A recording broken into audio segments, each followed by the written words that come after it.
Hello students, हम लोगों ने पिछले लेक्चर में पढ़ा था किस तरीके से इलेक्ट्रॉन के किस सेल में कितना इलेक्ट्रॉन होता है, किसी सबसेल में कितना इलेक्ट्रॉन होता है, किसी ऑर्बिटल में मैक्सिमम इलेक्ट्रॉन कितना होता है, इसको कैसे फुलफिल करते हैं, कैसे इलेक्ट्रॉन को फिल करते हैं among shell, among subshell, among orbital.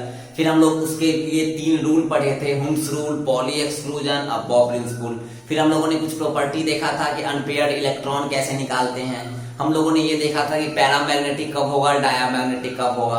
हम लोगों ने ये देखा था इसको आइसोटोप कब बोलेंगे, आइसोटोन क्या होता है, आइसोबार क्या होता है और आइसो इलेक्ट्रॉनिक क्या होता है। ये सब हम लोगों ने देख लिया था। हम लोग यहाँ पर बेसिक कुछ केमिस्ट्री के बारे में जान रहे हैं, तो हम लोग थोड़ा बहुत और आगे बढ़ते हैं। और जैसे अनपेयर्ड इलेक्ट्रॉन निकालना हम लोग सीखे थे कि किसी भी स्पीसीज में अगर total number of unpaired electron अगर 0 हो जाता है, यानी अनपेयर्ड इलेक्ट्रॉन अगर अवेलेबल नहीं होगा, तो वो स्पीसीज डायामैग्नेटिक कहलाता है। हम लोग जानते हैं कि अगर अनपेयर्ड इलेक्ट्रॉन 0 हो जाता है तो हम लोग उसको बोलते हैं डायामैग्नेटिक, और जब कभी भी अनपेयर्ड इलेक्ट्रॉन नॉन जीरो हो जाता है तो वो हो जाता है पैरामैग्नेटिक। ये हम लोगों ने पढ़ा था, ठीक है। ये हो गया पैरामैग्नेटिक और ये हो गया डायामैग्नेटिक, बड़ा आसान था। चलिए, तो ये हम लोगों ने पढ़ लिया था। उसके बाद अगर हम लोग आज के लेक्चर में जाने, तो आज हम लोग जानने की कोशिश करेंगे total number of valence electron कैसे फाइंड आउट करते हैं। किसी भी एलिमेंट में total number of valence electron कैसे फाइंड करते हैं, ये हम लोग सीखते हैं। चलिए, तो अगर हम लोग को वैलेंस इलेक्ट्रॉन कभी भी किसी भी स्पीसीज का निकालना होगा तो कैसे निकालेंगे। हम लोग छोटे छोटे एलिमेंट से लेके शुरू करेंगे और फिर हम लोग बाद में एक प्रॉपर्टीज देखेंगे पीरियोडिक टेबल का, जिससे कि आपको आसान हो जाएगा किसी भी स्पीसीज का total number of valence electron निकालना, ठीक है। सबसे पहले हम लोग ये जानते हैं कि वैलेंस इलेक्ट्रॉन होता क्या है। किसी भी एलिमेंट के, सबसे पहले गौर से सुनिएगा, वैलेंस इलेक्ट्रॉन होता क्या है। किसी भी एलिमेंट के ऑटरमोस्ट सेल के ही हम लोग बोलते हैं वैलेंस सेल। ऑटरमोस्ट सेल को ही हम लोग बोलते हैं वैलेंस सेल। तो किसी भी एलिमेंट के ऑटरमोस्ट सेल में यानी वैलेंस सेल में जितना इलेक्ट्रॉन अवेलेबल होगा वो उसका वैलेंस इलेक्ट्रॉन कहलाएगा, वो उसका वैलेंस इलेक्ट्रॉन कहलाएगा। तो आप अगर सिंपल बात करते हैं, बहुत छोटा एग्जांपल लेते हैं, जैसे मान लो अगर हम लोग ले लेते हैं बोरोन का, ठीक है, तो बोरोन का एटॉमिक नंबर 5 होता है, ठीक है, बोरोन का एटॉमिक नंबर 5 होता है। अब यहां पर इसका इलेक्ट्रॉनिक कॉन्फ़िगरेशन देखेंगे तो आप बोलोगे इसको सर 1s2 2s2 और 2p1 हो जाएगा, ठीक है। अब यहां पर 1s2 2s2 और 2p1 हो गया। बोरोन का 5 इलेक्ट्रॉन है, इसको इलेक्ट्रॉनिक कॉन्फ़िगरेशन में दिखा, ठीक है। अब यहां पे अगर आपको ये पूछे कि टोटल वैलेंस इलेक्ट्रॉन कितना होगा, तो आप बताओ वैलेंस सेल कहने का मतलब ऑटरमोस्ट सेल। अब यहाँ वैलेंस सेल कौन सा होगा, तो सेकेंड सेल। अब सेकेंड सेल में ये तो नहीं बोला कि सेकेंड का एस की सेकेंड का पी, तो सेकेंड सेल हम दोनों लेंगे। तो ये मेरा सारा सेकेंड सेल हो गया, क्योंकि ये मेरा इनर सेल हो गया और ये मेरा ऑटरमोस्ट सेल हो गया। इसी को हम लोग वैलेंस सेल बोलेंगे, इसी को हम लोग वैलेंस सेल बोलेंगे, ठीक है। अब वैलेंस सेल में इलेक्ट्रॉन कितना है, तो आप बोलोगे सर 2 यहाँ और 1 यहाँ, 3। टोटल वैलेंस सेल यहाँ पर सेकेंड सेल और उसमें टोटल इलेक्ट्रॉन है 3, तो वैलेंस इलेक्ट्रॉन कितना हो गया बोरोन में, तो हम बोलेंगे वैलेंस सेल यानी वैलेंस इलेक्ट्रॉन विल बी 3, ठीक है। अब यहाँ पे अगर हम बात करेंगे, जैसे मान लो कार्बन की बात करते हैं, तो कार्बन का एटॉमिक नंबर 6 हो जाएगा। अब इसका अगर हम इलेक्ट्रॉनिक कॉन्फ़िगरेशन देखें तो ये हो जाएगा 1s2 2s2 और 2p2। अब वैलेंस सेल फिर से मेरा सेकेंड सेल। अब सेकेंड सेल में यहाँ फिर से इलेक्ट्रॉन कितना, ये मेरा फिर से वैलेंस सेल हो जाएगा। और वैलेंस सेल में इस बार वैलेंस इलेक्ट्रॉन जो होगा वो कितना, तो आप बोलोगे सर इस बार हो जाएगा 4, ठीक है। अब यहाँ बात करेंगे अगर नाइट्रोजन, तो नाइट्रोजन का एटॉमिक नंबर हो जाएगा 7। अब इसका इलेक्ट्रॉनिक कॉन्फ़िगरेशन देखेंगे तो पहले हम तो आपको ये बता दें कि आपको पहले बाबू एटॉमिक नंबर याद होना चाहिए। हमने आपको बताया था शुरू से ही, स्टार्टिंग जब मैंने इंट्रोडक्शन क्लास दिया था उस टाइम से ही आपको बोल रखा हूं कि कम से कम आपको 1 से 30 तक एटॉमिक नंबर याद रखना होगा। साथ ही साथ जितना इनर्ट गैस है सारे इनर्ट गैस का एटॉमिक नंबर याद रखना होगा, और जितना भी हैलोजन गैस है यानी कि फ्लोरीन, क्लोरीन, ब्रोमीन और आयोडीन, उसका भी आपको एटॉमिक नंबर याद रखना होगा। तो तो अगर हम लोग नाइट्रोजन की बात करें तो नाइट्रोजन के पास एटॉमिक नंबर 7, और अगर एटॉमिक नंबर 7 तो नंबर ऑफ इलेक्ट्रॉन भी 7। तो यहां पर बोलेंगे तो ये हो गया 1s2 2s2 2p3 वैलेंस से लिए यहां पर इलेक्ट्रॉन कितना 2 और 3 5, तो हम लोग बात करेंगे तो वैलेंस इलेक्ट्रॉन कितना 5। बात देखना, दो तीन चीज हम लोग देखे, एक हम लोग देखते हैं टोटल इलेक्ट्रॉन, एक हम लोग देखते हैं वैलेंस इलेक्ट्रॉन, और एक हम लोग देखते हैं अनपेयर्ड इलेक्ट्रॉन। अनपेयर्ड इलेक्ट्रॉन, ये तीनों में डिफरेंस है। टोटल इलेक्ट्रॉन कहने का मतलब किसी भी एलिमेंट, न्यूट्रल एलिमेंट की बात करेंगे, न्यूट्रल स्पेसीज की बात करेंगे तो किसी भी स्पेसीज का जो एटॉमिक नंबर होगा वही नंबर ऑफ इलेक्ट्रॉन हो जाएगा टोटल इलेक्ट्रॉन। तो अगर हम बात करेंगे बोरोन में टोटल इलेक्ट्रॉन कितना, तो आप बोलोगे सर 5। अगर हम बोलेंगे कार्बन में टोटल इलेक्ट्रॉन कितना, तो आप बोलोगे सर 6। नाइट्रोजन में टोटल इलेक्ट्रॉन कितना, तो आप बोलोगे सर 7। अगर हम बोलेंगे बोरोन में वैलेंस इलेक्ट्रॉन कितना, तो आप बोलोगे सर 3। अगर हम बोलेंगे कार्बन में वैलेंस इलेक्ट्रॉन कितना, तो आप बोलोगे सर 4। अगर हम बोलेंगे नाइट्रोजन में वैलेंस इलेक्ट्रॉन कितना, तो आप बोलोगे 5। ठीक है। और अगर वही अनपेयर्ड इलेक्ट्रॉन बोला जाए तो अनपेयर्ड इलेक्ट्रॉन आपको बनाना पड़ेगा। अनपेयर्ड इलेक्ट्रॉन अगर आप यहां देखोगे तो ये मेरा सेकंड सेल के एस सब सेल में 2 इलेक्ट्रॉन, सेकंड सेल के पी सब सेल में ऑर्बिटल 3, इलेक्ट्रॉन एक ही है, ये एक इलेक्ट्रॉन ऐसे भरेंगे। यहाँ पर सेकंड सेल के एस सब सेल में 2 इलेक्ट्रॉन और सेकंड सेल के पी सब सेल में ऑर्बिटल 3 है, इलेक्ट्रॉन इस बार 2 है तो एक एक इलेक्ट्रॉन दोनों में भर देंगे। यहाँ पर बात करेंगे तो सेकंड सेल के एस सब सेल में 2 इलेक्ट्रॉन, सेकंड सेल के पी सब सेल में ऑर्बिटल यहाँ पर 3 है और इलेक्ट्रॉन भी यहाँ पर 3 है, तो यहाँ पर रख दिए 3 इलेक्ट्रॉन। तो अगर हम बोलेंगे तो यहाँ पर लिख सकते हैं कि बोरोन का अनपेयर्ड इलेक्ट्रॉन तो कितना हो जाएगा, तो आप बोलोगे सर 1। यहाँ बोलेंगे कार्बन में अनपेयर्ड इलेक्ट्रॉन कितना हो जाएगा, तो आप बोलोगे सर 2, ग्राउंड स्टेट की बात कर रहे हैं। नाइट्रोजन में अनपेयर्ड इलेक्ट्रॉन कितना हो जाएगा, तो आप बोलोगे सर अनपेयर्ड इलेक्ट्रॉन 3। तो जब कभी भी यहाँ पर टोटल इलेक्ट्रॉन, वैलेंस इलेक्ट्रॉन और अनपेयर्ड इलेक्ट्रॉन तीनों अलग अलग केस होता है, तीनों अलग अलग स्पेसीज के लिए अलग अलग नंबर आ जाएगा। ये नहीं इलेक्ट्रॉन लगा हुआ है तो सारा सेम ही होगा। टोटल इलेक्ट्रॉन अलग होता है, वैलेंस इलेक्ट्रॉन अलग हो जाएगा, अनपेयर्ड इलेक्ट्रॉन अलग हो जाएगा। तो ये फीचर्स जब तक आपको पता नहीं होगा तब तक आप किसी भी एलिमेंट का total number of electron, valence electron या अनपेयर्ड इलेक्ट्रॉन फाइंड नहीं कर सकते हो। तो यहाँ पर हम लोगों ने देखा कि बोरोन का वैलेंस इलेक्ट्रॉन की बात करेंगे तो 3, अगर हम लोग को कार्बन का वैलेंस इलेक्ट्रॉन की बात करेंगे तो 4, अगर हम लोग नाइट्रोजन का वैलेंस इलेक्ट्रॉन की बात करेंगे तो 5। तो किसी भी एलिमेंट का अगर आपको वैलेंस इलेक्ट्रॉन निकालना होगा, किसी भी एलिमेंट का अगर आपको वैलेंस इलेक्ट्रॉन निकालना होगा, आप उसका इलेक्ट्रॉनिक कॉन्फ़िगरेशन निकाल लो और उसके ऑटरमोस्ट सेल में सारे इलेक्ट्रॉन को काउंट कर लो और वो इलेक्ट्रॉन आपका वैलेंस इलेक्ट्रॉन कहलाएगा। तो total number of electron present in outermost shell और valence shell, that electron is known as valence electron. Total electron present in particular species or particular element, then that is known as total electron. ठीक है। And total unpaired electron present, total singly electron present in individual orbital, then that single electron is known as unpaired electron. यहाँ पर आपका एक orbital में एक electron, ये तो मेरा पेयर्ड, ये अनपेयर्ड, तो अनपेयर्ड इलेक्ट्रॉन यहाँ पर हो जाएगा 1, यहाँ पर अनपेयर्ड 2 तो हो जाएगा 2, यहाँ पर ये पेयर्ड और ये अनपेयर्ड 3 तो अनपेयर्ड इलेक्ट्रॉन हो जाएगा 3।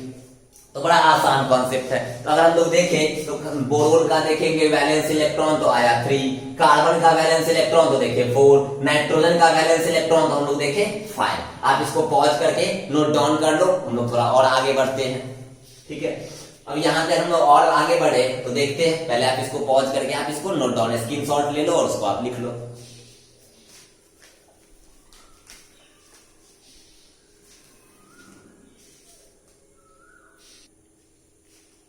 चलिए अब हम लोग नए एलिमेंट की बात करते हैं। अगर हम बात करें ऑक्सीजन की, ऑक्सीजन के पास एटॉमिक नंबर हो जाएगा 8। अगर हम यहाँ पे बात करेंगे टोटल वैलेंस इलेक्ट्रॉन, तो पहले आप इसका कॉन्फ़िगरेशन बनाओ।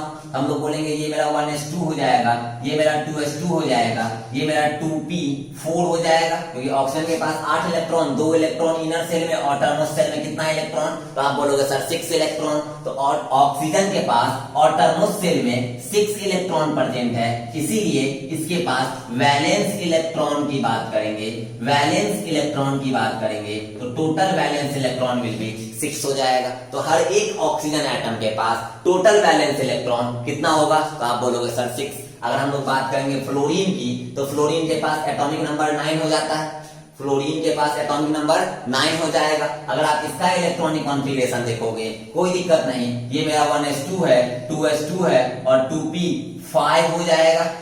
ठीक है, अब यहाँ पे आप देखोगे तो ये मेरा इनर सेल है और ये मेरा आउटर मोस्ट सेल है। ठीक है, ये मेरा इनर सेल है और ये मेरा आउटर मोस्ट सेल है। अब इस आउटर मोस्ट सेल में अगर हम इलेक्ट्रॉन काउंट करेंगे तो यहाँ पर 2 इलेक्ट्रॉन, यहाँ पर 5 इलेक्ट्रॉन, टोटल इलेक्ट्रॉन कितना, आप बोलोगे सर 7 इलेक्ट्रॉन। तो यहाँ पर 7 इलेक्ट्रॉन प्रेजेंट है। तो यहाँ पर फ्लोरीन के पास टोटल वैलेंस सेल में कितना इलेक्ट्रॉन, आप बोलोगे सर 7। तो फ्लोरीन के पास टोटल वैलेंस इलेक्ट्रॉन की बात करेंगे तो हो जाएगा 7। ठीक है, तो फ्लोरीन के पास वैलेंस इलेक्ट्रॉन कितना हो जाएगा, 7 हो जाएगा। अगर हम लोग यहाँ पर बात करेंगे नियॉन की, तो नियॉन के पास एटॉमिक नंबर कितना हो जाएगा, 10 और इसका इलेक्ट्रॉनिक कॉन्फ़िगरेशन देखेंगे तो 1s2, 2s2 और 2p6 हो जाएगा। यानी वैलेंस सेल में कितना इलेक्ट्रॉन, तो आप बोलोगे सर वैलेंस सेल में यहाँ पर 6 और 2 8, तो यहाँ पर हो जाएगा 8 इलेक्ट्रॉन। तो वैलेंस इलेक्ट्रॉन कितना, तो आप बोलोगे सर 8। ठीक है, अब यहाँ पे आ जाओ फिर से एक नए एलिमेंट की बात करें, जैसे सोडियम की बात करते हैं। ठीक है, अगर हम लोग सोडियम की बात करते हैं तो यहाँ सोडियम की बात करेंगे तो सोडियम के पास एटॉमिक नंबर 11। अब यहाँ एक इलेक्ट्रॉनिक कॉन्फ़िगरेशन लिखोगे तो 1s2, 2s2, 2p6 और 3s1। अब इनर सेल तो ये भी हो गया, इनर सेल ये भी हो गया, क्योंकि अब तो नया सेल आ गया थर्ड सेल, और थर्ड सेल मेरा आउटर मोस्ट सेल है। तो आउटर मोस्ट सेल में इस बार हम लोग सेकंड सेल को कंसीडर नहीं करेंगे। इसका मतलब यहाँ से थर्ड सेल मेरा आउटर मोस्ट सेल हुआ, तो इस बार हम लोग इलेक्ट्रॉन सिर्फ आउटर मोस्ट सेल का काउंट करते हैं। तो इस केस में outer most shell third shell है और थर्ड सेल में टोटल इलेक्ट्रॉन 1 ही प्रेजेंट है, इसीलिए हम लोग बोलेंगे सोडियम में वैलेंस इलेक्ट्रॉन की बात करें तो 1 हो जाएगा। सिमिलरली अगर हम लोग मैग्नीशियम की बात करें तो मैग्नीशियम के पास एटॉमिक नंबर 12। अगर हम लोग यहाँ पर लिखेंगे कॉन्फ़िगरेशन तो 1s2, 2s2, 2p6, 3s2। अब फिर से ये मेरा इनर सेल, ये भी मेरा इनर सेल, लेकिन ये मेरा आउटर सेल, ये मेरा वैलेंस सेल, और वैलेंस सेल में इलेक्ट्रॉन 2। तो मैग्नीशियम के पास वैलेंस इलेक्ट्रॉन कितना, तो आप बोलोगे सर 2। तो जब कभी भी किसी भी एलिमेंट का वैलेंस इलेक्ट्रॉन बोलेगा, आप उसका इलेक्ट्रॉनिक कॉन्फ़िगरेशन फाइंड कर लो, और इलेक्ट्रॉनिक कॉन्फ़िगरेशन में आप ये देखो कि आउटर मोस्ट सेल कौन सा है, और जो भी आउटर मोस्ट सेल होगा उसके इलेक्ट्रॉन को आप काउंट कर लो। That electron is known as valence electron. कभी भी आपको वैलेंस इलेक्ट्रॉन के केस में इनर सेल से मतलब नहीं है। जैसा कि यहाँ पर फर्स्ट सेल और सेकेंड सेल इनर है, तो हमको फर्स्ट और सेकेंड सेल से कोई मतलब नहीं है। यहाँ पर फर्स्ट सेल और सेकेंड सेल इनर है, तो इस बार हमको फर्स्ट सेल और सेकंड सेल से कोई मतलब नहीं है। लेकिन वही नियॉन में फर्स्ट सेल और सेकंड सेल 2 ही सेल है, जिसमें फर्स्ट सेल इनर हुआ तो सेकंड सेल को आउटर होना पड़ेगा। कोई दिक्कत? अगर मान लो यार यहाँ पर मेरा ये न्यूक्लियस, ये मेरा फर्स्ट सेल, ये मेरा सेकंड सेल, ये मेरा थर्ड सेल, तो लास्ट सेल कौन सा, आप बोलोगे सर जो लास्ट में है, तो ये अगर n इज इक्वल टू ये मेरा k, ये l और ये m। अगर यहाँ पर लास्ट सेल की बात करेंगे तो n इज इक्वल टू 3 हुआ, यानी थर्ड सेल लास्ट सेल हुआ। सिमिलरली यहाँ पर लास्ट सेल थर्ड सेल, यहाँ पर लास्ट सेल सेकंड सेल, और सेकंड सेल में यहाँ 2 और 6 8 इलेक्ट्रॉन, तो 8 रखे। फ्लोरीन में लास्ट सेल सेकंड सेल, इसमें 2 और 5 7 इलेक्ट्रॉन। ऑक्सीजन में लास्ट सेल सेकंड सेल 2 और 4 6 इलेक्ट्रॉन। तो जितना ऑक्सीजन होगा उसको उतना 6 से मल्टीप्लाई कर देंगे और वो उस केस का वैलेंस इलेक्ट्रॉन हो जाए। याद रखना, वैलेंस इलेक्ट्रॉन के केस में ऑक्सीजन को हम लोग 6 देखते हैं, लेकिन इलेक्ट्रॉन के केस में ऑक्सीजन को हम लोग 8 देखते हैं। बार बार बच्चे कंफ्यूज कर जाते हैं, कभी ऑक्सीजन को 8 ले लेंगे। कब ऑक्सीजन को 8 लेना है, जब इलेक्ट्रॉन की बात करेंगे। कब 6 लेना है, जब वैलेंस इलेक्ट्रॉन की बात करेंगे। यहाँ पर फ्लोरीन में 9 कब लेंगे, जब इलेक्ट्रॉन की बात करेंगे। 7 कब लेंगे, जब वैलेंस इलेक्ट्रॉन की बात करेंगे। तो बच्चों इस क्वेश्चंस को आप गौर से देखना, क्योंकि क्वेश्चन आधा क्वेश्चन तो बच्चा गलती समझ के, गलती पढ़ के आपको टिक मार देगा और गलत बन जाएगा। और बाबू ये सब क्वेश्चन गलत होगा ना तो बड़ा दुख होगा। इसलिए हम बोलेंगे टाइम दो, अभी आप इनिशियल फेज में हो, जितना ज्यादा वर्क कर सकते हो, जितना एफिशिएंसी लगा सकते हो, क्योंकि आप इनिशियल फेज में बहुत ज्यादा मेहनत कर सकते हो। क्योंकि धीरे धीरे क्या होता है, एडेप्टेशन आ जाता है और बच्चे शिथिल हो जाते हैं, बच्चे थोड़ा बहुत डल हो जाते हैं और काम करने में वो इफिशिएंसी नहीं रह पाती है जो इनिशियल टाइम में होती है। ऐसे आप ही समझो ना यार, जैसे आप लॉकडाउन स्टार्ट हुआ था तो हम लोग सोचे थे यार इस 21 दिन में बहुत कुछ करेंगे। क्या आपने क्या किया इस 21 दिन में, आप बताओ। इस 21 दिन के बाद फिर से हुआ 14 दिन का, फिर 14 दिन का। तो जो भी आपका लॉकडाउन हुआ लगभग पिछले 2 महीने से आपका सब कुछ बंद है। आप क्या इस 2 महीने को सही से यूटिलाइज कर पाए? इवन हम भी बोलेंगे यार, हम भी कहीं ना कहीं जो सोचते हैं वो कर नहीं पाते हैं। तो आप सिंपल समझो कि आप एक परफॉर्मा तैयार करो कि यार इस पर्टिकुलर टाइम में हमको पढ़ना ही है, क्योंकि यार कंसिस्टेंसी सबसे ज्यादा नीडफुल है स्टूडेंट के लिए। आप आज पढ़ लो 8 घंटा और 4 दिन पढ़ो ही नहीं, कोई मतलब नहीं होगा उस 8 घंटे का। लेकिन आप 4 ही घंटा पढ़ो लेकिन डेली पढ़ो, यार आप कंसिस्टेंसी देख रहे हो। पढ़ाई में कंसिस्टेंसी बहुत जरूरी है, देखो आपका आउटपुट खूब बढ़िया होगा। तो हम सिंपल सी बात बोलेंगे कि आप 3 ही घंटा पढ़िए, 4 ही घंटा पढ़िए, क्योंकि 4 घंटा कम नहीं होता है यार। कोई बोल देता है बचने के लिए, जैसे कोई किसी को पूछ दो कि बाबू कितना देर पढ़ते हो, तो सर 3 घंटा पढ़ते हैं या 4 घंटा पढ़ते हैं। उसको लगता होगा कि 3 घंटा कम बोल रहे हैं। अरे यार 3 घंटा तुम डेली पढ़ ले रहे हो, कम बड़ी बात है। 4 घंटा तुम डेली पढ़ ले रहे हो, कम बड़ी बात है। यहाँ 4 घंटा डेली पढ़ना और एक दिन 8 घंटा पढ़ के 8 दिन गैप मार देना, दोनों में बहुत अंतर है। वो 8 घंटा कोई काम का नहीं और ये 4 घंटा बहुत काम का है, यकीन मानिए। तो सिंपल समझ रहे हैं कि आप कंसिस्टेंसी आप में होनी चाहिए, खासकर पढ़ाई के लिए। तो यहां पर अगर हम बात करेंगे किसी भी एलिमेंट का वैलेंस इलेक्ट्रॉन अगर आपको निकालना होगा, तो वैलेंस इलेक्ट्रॉन निकालने के लिए उसका इलेक्ट्रॉनिक कॉन्फ़िगरेशन निकाल लो और उसके वैलेंस सेल यानी आउटरमोस्ट सेल यानी लास्ट सेल में जितना इलेक्ट्रॉन है वो काउंट कर लो और वो उस एलिमेंट का वैलेंस इलेक्ट्रॉन हो जाएगा। क्लियर? 1-2 और एग्जांपल देखते हैं, उसके बाद आपको हम एक पैटर्न बनाएंगे जिससे कि आपको क्लियर हो जाएगा किसका वैलेंस इलेक्ट्रॉन कितना, क्योंकि पीरियोडिक टेबल तो बहुत बड़ा, अब सारे का वैलेंस इलेक्ट्रॉन इलेक्ट्रॉनिक कॉन्फ़िगरेशन बना के निकालना टफ हो जाता है। अब जैसे हम दे देंगे जनन का एटॉमिक नंबर 54, अब बताओ 1s2 2s2 करके 54 तक ले जाओ और तब देखो उसका वैलेंस से बहुत टाइम लगेगा। तो यार हम लोग छोटे छोटे एटम का जिसका एटॉमिक नंबर कम होता है उसका इलेक्ट्रॉनिक कॉन्फ़िगरेशन निकाल लेते हैं और उसके बाद एक पैटर्न बनाते हैं और उस पैटर्न से उस पीरियोडिक टेबल का सारा वैलेंस इलेक्ट्रॉन निकल जाता है। तो पहले हम लोग 2-3 और एलिमेंट का देखते हैं जो सिंपल है, जिसका एटॉमिक नंबर कम होता है। तो अगर हम लोग देखें, जैसे हम लोग बात करेंगे, हम लोग हैलोजन गैस का एटॉमिक नंबर याद किए थे कि फ्लोरीन का 9 होता है, क्लोरीन का 17 होता है, ब्रोमीन का 35 होता है, आयोडीन का 53 होता है। तो अगर हम लोग सिंपल देखें कि किसी भी एलिमेंट में, तो अगर हम लोग एक बड़ा सा एलिमेंट लेते हैं, जैसे हम लोग ले लेते हैं रुबिडियम या फिर हम लोग लेते हैं ब्रोमीन। तो अगर हम लोग ब्रोमीन की बात करेंगे या हम लोग क्लोरीन की बात करेंगे, तो क्लोरीन के पास टोटल इलेक्ट्रॉन 17। अब क्लोरीन की बात करेंगे तो ये हो जाएगा 1s2, फिर हो जाएगा 2s2, फिर 2p6, फिर 3s2, फिर 3p5। तो यहां देखो आप 2 2 4 6 10 2 12 और 5 17 इलेक्ट्रॉन हो गया। ठीक है, टोटल इलेक्ट्रॉन कितना 17 हो गया। अब यहाँ देखो ये मेरा इनर सेल है, ये दोनों भी मेरा इनर सेल है, लेकिन यहाँ लास्ट सेल थर्ड सेल और थर्ड का S भी है और थर्ड का P भी है, मतलब इस दोनों को हम लोग काउंट करेंगे। ये हो गया मेरा आउटर मोस्ट सेल, सिंपल आप देखना। तो ये हो गया मेरा आपका आउटर मोस्ट सेल और इस आउटर मोस्ट सेल में इलेक्ट्रॉन कितना, आप बोलोगे सर 2 + 5 कितना 7। तो हम बोलेंगे क्लोरीन का वैलेंस सेल में total electron 7, that's why total valence electron in case of chlorine will be 7। तो ये 7 क्या हो गया, वैलेंस इलेक्ट्रॉन हो गया। तो कभी भी किसी भी एलिमेंट में आपको बोलेगा, आप आराम से निकाल सकते हो किसका एटॉम किसका वैलेंस इलेक्ट्रॉन कितना होगा।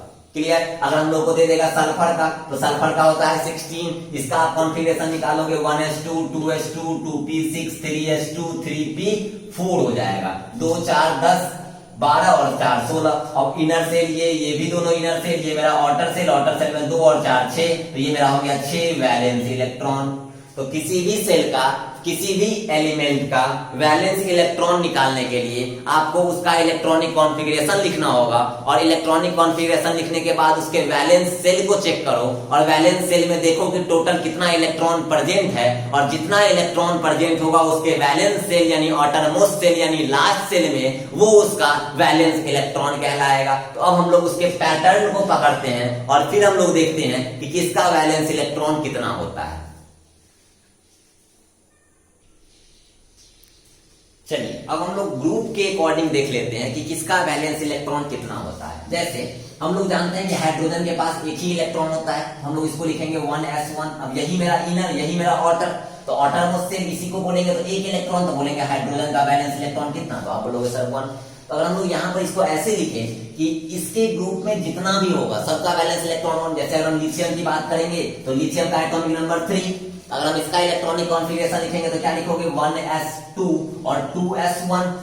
अब बताओ लिथियम का जब एटॉमिक नंबर 3 है और 1s2 2s1 लिखे तो ये तो मेरा हो गया इनर सेल और ये हो गया मेरा आउटर सेल। आउटर सेल में कितना इलेक्ट्रॉन था, आप बोलोगे सर 1, तो वैलेंस इलेक्ट्रॉन 1। जैसे अगर हम बात करेंगे सोडियम की तो सोडियम के पास 11 इलेक्ट्रॉन, इसको अगर हम लिखेंगे तो हो जाएगा 1s2 2s2 2p6 और 3s1। अब ये मेरा हो गया इनर सेल, ये भी हो गया मेरा इनर सेल, ये हो गया मेरा आउटर सेल। आउटर सेल में इलेक्ट्रॉन कितना 1, तो यानी वैलेंस इलेक्ट्रॉन कितना 1। तो ये सब सारे का वैलेंस इलेक्ट्रॉन 1 होता है। जैसे अगर हम लोग बात करेंगे पोटासियम की तो पोटासियम के पास एटॉमिक नंबर हो जाएगा 19, इसका लिखोगे तो हो जाएगा 1s2 2s2 2p6 3s2 3p6 और इसके बाद 4s1 यानी 2 4 10 12 18 और 19। तो ये मेरा इनर सेल, ये भी मेरा इनर सेल, ये भी मेरा इनर सेल और ये मेरा आउटर सेल। और आउटर सेल में इलेक्ट्रॉन 1, तो यहां पर लिखेंगे वैलेंस इलेक्ट्रॉन 1 हो जाएगा। ठीक है, अगर हम लोग यहाँ पर रुबिडियम की बात करें, पोटासियम के बाद रुबिडियम आता है, रुबिडियम का होता है एटॉमिक नंबर 37।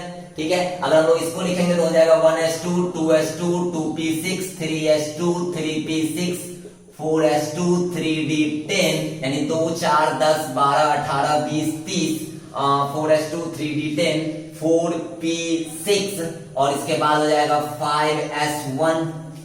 आपको अबव प्रिंसिपल आता है, आपको पता है कि 4p और 5s में पहले किसको 4p को, 4p में भी n प्लस एल 5, 5s में भी n प्लस एल 5, तो यहाँ n का वैल्यू 4 कम है इसलिए पहले इसमें उसके बाद इसमें। तो अब बताओ आउटर मोस्ट सेल कौन सा हुआ, तो आप बोलोगे सर फिफ्थ सेल मेरा आउटर मोस्ट सेल हुआ। उस फिफ्थ सेल में इलेक्ट्रॉन कितना, तो आप बोलोगे सर यहाँ भी 1 है, तो यहाँ भी आपका वैलेंस इलेक्ट्रॉन 1 हो जाएगा। तो अगर हम लोग बात करेंगे तो इसके सारे में वैलेंस इलेक्ट्रॉन 1 हो गया। हाइड्रोजन में भी वैलेंस इलेक्ट्रॉन 1, लिथियम में भी वैलेंस इलेक्ट्रॉन 1, सोडियम में भी वैलेंस इलेक्ट्रॉन 1, पोटासियम में भी वैलेंस इलेक्ट्रॉन 1, रुबिडियम में भी वैलेंस इलेक्ट्रॉन 1। तो इसको एक हम पैटर्न बनाते हैं और उस पैटर्न से पकड़ेंगे कि सारे का वैलेंस इलेक्ट्रॉन इसके ग्रुप में जितना भी एलिमेंट होगा सारे का वैलेंस इलेक्ट्रॉन 1 ही होगा। तो अगर हम इसको बनाने की कोशिश करें तो एक बार आप इसको पूरा नोट डाउन कर लो कैसे हम लोग इस सारे का 1 लिखें और इसके बाद इसके पैटर्न के थ्रू सारे का हम सारे ग्रुप का लिख देंगे कि इस सारे का वैलेंस इलेक्ट्रॉन 1, इस सारे का वैलेंस इलेक्ट्रॉन 2, इस सारे का वैलेंस इलेक्ट्रॉन 3। इस तरीके से हम लोग इनर्ट गैस तक चले जाएंगे जहां वैलेंस इलेक्ट्रॉन 8 होता है। तो पहले आप इसको पॉज करके या स्क्रीनशॉट ले लो या इसको पॉज करके आप वीडियो इसको आप नोट डाउन कर लो और देन अब हम लोग देखते हैं किसी भी ग्रुप में एक तरीके से लिख देंगे और तब बता सकते हैं कि वैलेंस इलेक्ट्रॉन इस पूरे ग्रुप में जितना भी एलिमेंट है सबका 1 हो जाएगा, इस पूरे ग्रुप में जितना एलिमेंट है सबका 2 हो जाएगा या 3 होगा या 4 होगा। इसको देखते हैं, तो पहले आप इसको नोट डाउन कर लो। अब हम लोग आगे देखें तो हम लोग इसको ऐसे लिख सकते हैं। इसको अगर हमको लोगों को लिखना होगा तो कैसे लिखेंगे और कैसे याद रहेगा किस ग्रुप में कौन कौन सा एलिमेंट है। तो अगर हम लोग को इस चीज को लिखना होगा या इसको याद रखना होगा तो कैसे याद रखेंगे वो आप समझिएगा। अगर हम लोग बात करेंगे जैसे hydrogen, lithium, sodium, potassium, rubidium और सीरियम। ठीक है, तो अगर हम इसकी बात करेंगे तो इस सारे का वैलेंस इलेक्ट्रॉन 1 हो जाता है, इस सारे का वैलेंस इलेक्ट्रॉन 1 हो जाएगा। और इसको याद रखने का तरीका हे ली ना कर रब से फरियाद, आगे FR भी होता है। ठीक है, हे ली ना कर रब से फरियाद। ठीक है, इसके ग्रुप में जितना भी एलिमेंट है सबका वैलेंस इलेक्ट्रॉन क्या हो जाएगा 1 हो जाएगा।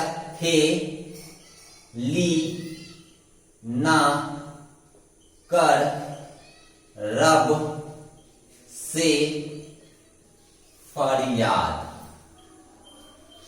हे ली ना कर रब से फरियाद। इस सारे का वैलेंस इलेक्ट्रॉन 1 हो जाएगा। इसके आगे जाएंगे तो हम लोग को जाना पड़ेगा लिथियम के बाद बेरिलियम के पास, तो हम लोग लिखेंगे Be मैग्नीशियम,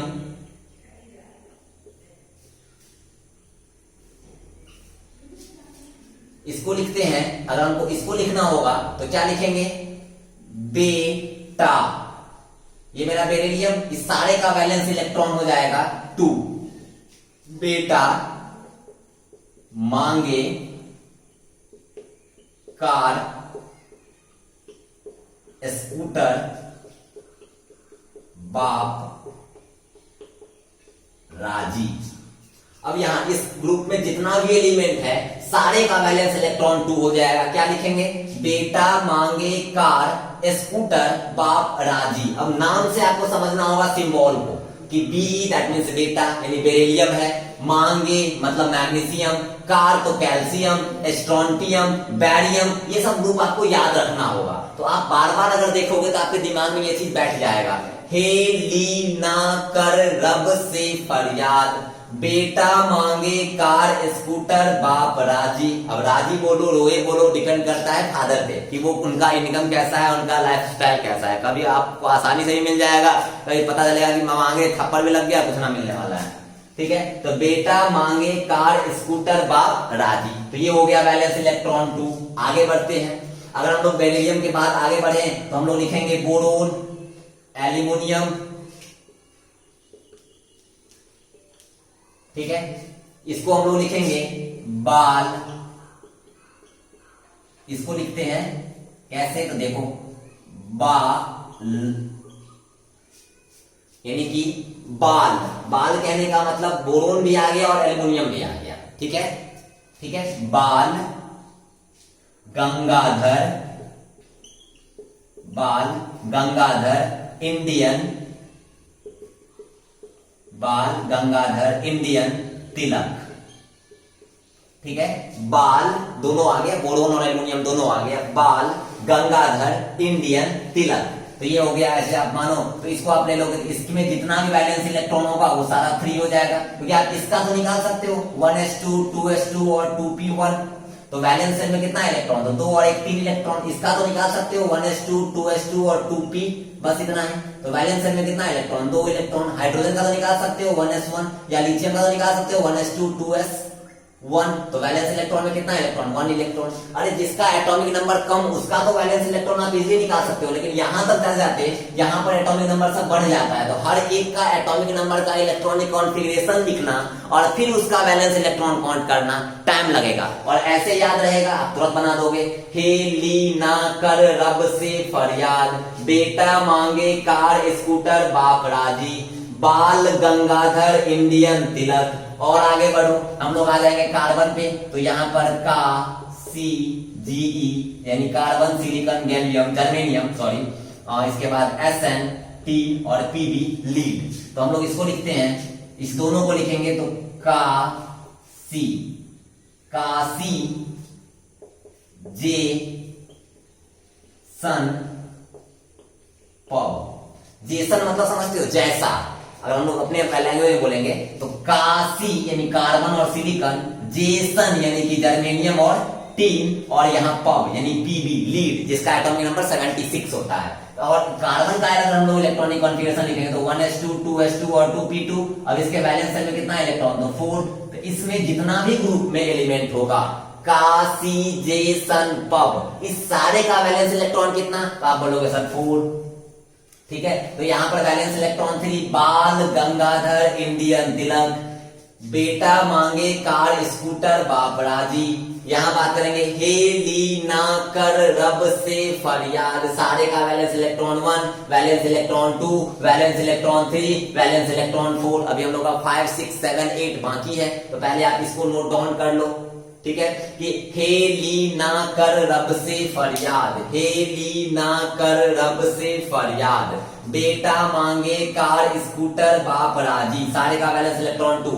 बाल गंगाधर इंडियन तिलक, सारे का वैलेंस इलेक्ट्रॉन 3। कासी जेसन पब, सारे का वैलेंस इलेक्ट्रॉन 4। तो कार्बन तक वैलेंस इलेक्ट्रॉन आ गया। उसके ग्रुप में जितना एलिमेंट है सारे का वैलेंस इलेक्ट्रॉन जितना कार्बन का उतना ही होगा। तो ऊपर वाले का बस याद रखो और ये पैटर्न पकड़ो कि उस ग्रुप में कौन कौन सा एलिमेंट है, और जो जो एलिमेंट होगा, जैसे यहाँ बेरिलियम का जितना होगा उतना ही उसमें मैग्नीशियम कैल्शियम स्ट्रोंटियम बैरियम सारे का होगा। जैसे जो लिथियम का होगा वही सोडियम पोटासियम रुबिडियम सीजियम सारे का होगा। जो आपका बोरोन का होगा वही एल्युमिनियम गैलियम या आपका इंडियम या थैलियम का होगा। यहाँ कार्बन सिलिकॉन जर्मेनियम टीन और लीड सारे का एक ही होगा। तो बस एक याद रखो ऊपर वाला, और उसके ग्रुप को याद रखो कैसे उस ग्रुप में कौन कौन सा एलिमेंट आता है, और उस तरीके से आप सारे का वैलेंस इलेक्ट्रॉन बता सकते हो। हम बोलेंगे टीन का वैलेंस इलेक्ट्रॉन, तो याद करेंगे कासी जेसन, ऐसा आता था टीन कार्बन वाले में, तो कार्बन का 4 तो SN का भी 4 हो जाएगा, और आप इजी बता सकते हो। तो बस आप इसको एक बार नोट डाउन कर लो, हे ली ना कर रब से फरियाद, बेटा मांगे कार स्कूटर बाप राजी, बाल गंगाधर इंडियन तिलक, काशी जेसन पव। ये पूरा आप एक बार नोट डाउन कर लो, उसके बाद हम लोग आगे देखते हैं। इसको आप पॉज करके एक बार स्क्रीनशॉट ले लो या जो भी।